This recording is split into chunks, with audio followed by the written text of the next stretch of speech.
Abiyyi achi haa kennime. Saniimi ammaan kanatti ka division ka fidee jiru jidduu Oromoo ilmaan haadha tokko jidduutti, right? Mee achi haa kennu. Akkuma Oromootitti ammaan kana eessa jirraa ka jedhu haa yaannume. Mee dhiisaa mee Jawaariin faallee jaalatu haa dhabuu mee namni. Mee okay aangoon duraa fudhatanii sodaallee haa qabaatanii mee let's put everything aside. Akkuma Oromootitti wanna nutti dhufaa jiru xiinxallaa jirraa, argaa jirraa. Keessattuu warri biyya jirtan argaa jirtanii waan isiniif dhufaa jiru kana.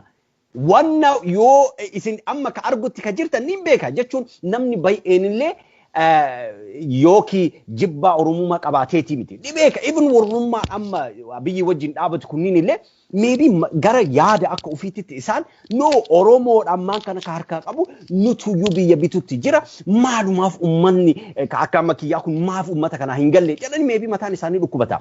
Garuu wanni laallamuu qabu mee waa maraayyuu achi yoo kennee yoo jenne akka Oromootitti dhugamaan akka Oromootitti yoo warri TPLF kun yoo cabee jire federalizimiin yoo karaa irraa yoo qabamee jire dhugamaan mee Oromoon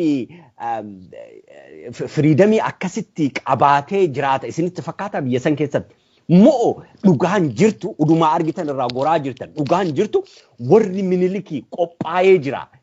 Dhugaa yoo dubbannee jenne Oromiyaa keessallee isinitti haa fakkaatu malee magaalaa gugurdoo jaratu qabatee jira beeka. Jaratu yoo jira jaalattee jibbitee qabeenyaan ta'ee wanna adda addaatiin ta'ee waan baay'ee bakkee baay'ee qabatanii jiran siigalee ummanni kunniin immoo jibbaa ummataan qabu'an jibbaan nama tokko chaallee hin qabu garuu akka jarri ummata keenya godhaa turanii akka jarri namummaa keenya jibbani politically miti beeka namummaa eenyummaa Oromummaa keenya akka isaan jibban irra karaa namtichi kun qabeeniif deemaanii jiru gaafa bakkee tokko ga'anii jira namtichi kana iyyuu barbaadan isayyuu achi darbaniiti isaaniif akka durii sanitti isin deebisuuf deeman ammallee deebitanii nama kophee namaa jalatti deebitaniituma achumaa oluma lolatu irra yeroo amma chaansii qabdan kanatti biyya keessa mee kuwwan haa hafu. Mee dhiisaa mee warra akka Jawaarii warra akka warra ala jiru maali kan mee dhiisa isinummaanuu mee biyya Oromiyaas mee qabadhaa mee harkatti qabadhaati mee ummanni keessan freedomii qabaatee haa jiraatu. Okay mee kuwwan irraayyuu haa dhaabatu. Kana godhuu hin dandeettan maali jennaan ammaan kana namticha san tokkochatu isiniin deemu jira. Advaayidariin isaa akka jiru ka akka kunoo Daani'el eenyu sani qeessicha san. Kabrat warra amma inni wanna irra kaan kaasaa silxaana irra kaayaa jiru kanniiniin deemutti jira.